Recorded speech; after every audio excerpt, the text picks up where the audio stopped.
سوہا میں القادر university project trust کے زیر اہتمام مصنوعی ذہانت AI پر آگاہی ورکشاپ کا انعقاد کیا گیا، جس میں انتظامی افسران، ماہرین، اساتذہ، طلباء، وکلاء اور میڈیا نمائندگان نے شرکت کی۔ تفصیلات امداد احمد کی رپورٹ میں دیکھیے۔ القادر یونیورسٹی کے زیر اہتمام نجی مارکی میں مصنوعی ذہانت AI پر آگاہی ورکشاپ کا انعقاد کیا گیا، جس میں مصنوعی ذہانت AI پر کامیاب آگاہی ورکشاپ ماہرین نے جدید ٹیکنالوجی کی اہمیت اجاگر کی۔ Assistant commissioner Ghazala Asghar, DSP، اساتذہ، وکلاء، طلباء اور میڈیا نمائندگان کی بھرپور شرکت، نوجوانوں کو AI کے مثبت اور ذمہ دارانہ استعمال سے آگاہ کیا گیا۔ رپورٹ امداد چوہان۔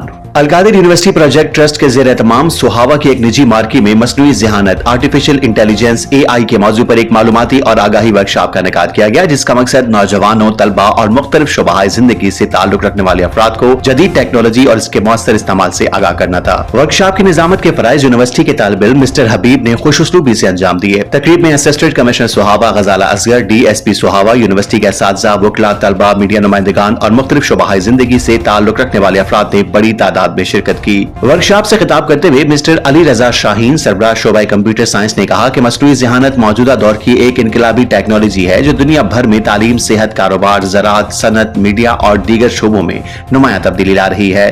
انہوں نے کہا کہ اس ورکشاپ کا بنیادی مقصد نوجوان نسل کو AI کے جدید رجحانات، اس کے مثبت اور ذمہ دارانہ استعمال، مستقبل میں اس کی اہمیت اور روزگار کے نئے مواقع سے روشناس کرانا ہے تاکہ وہ بدلتے ہوئے تقاضوں کے مطابق اپنی صلاحیتوں کو مزید نکھار سکیں۔ اس موقع پر مس فرخندہ جبین، لیکچرار شعبہ انگریزی نے اپنی پیشہ ورانہ مہارت کا مظاہرہ کرتے ہوئے شرکاء کے ساتھ معلوماتی سوال و جواب کا سیشن منعقد کیا۔ تقریب کے اختتام پر ڈاکٹر امجد الرحمان، ایگزیکٹو ڈائریکٹر القادر یونیورسٹی پروجیکٹ ٹرسٹ نے شرکاء کا شکریہ ادا کرتے ہوئے اس عزم کا اظہار کیا کہ مستقبل میں بھی اس نوعیت کے تربیتی اور آگاہی ورکشاپس کا انعقاد جاری رکھا جائے گا۔ القادر یونیورسٹی کے اس کاوش کو سراہا اور امید ظاہر کی کہ ایسے پروگرامز مستقبل میں بھی تسلسل کے ساتھ منعقد ہوتے رہیں گے۔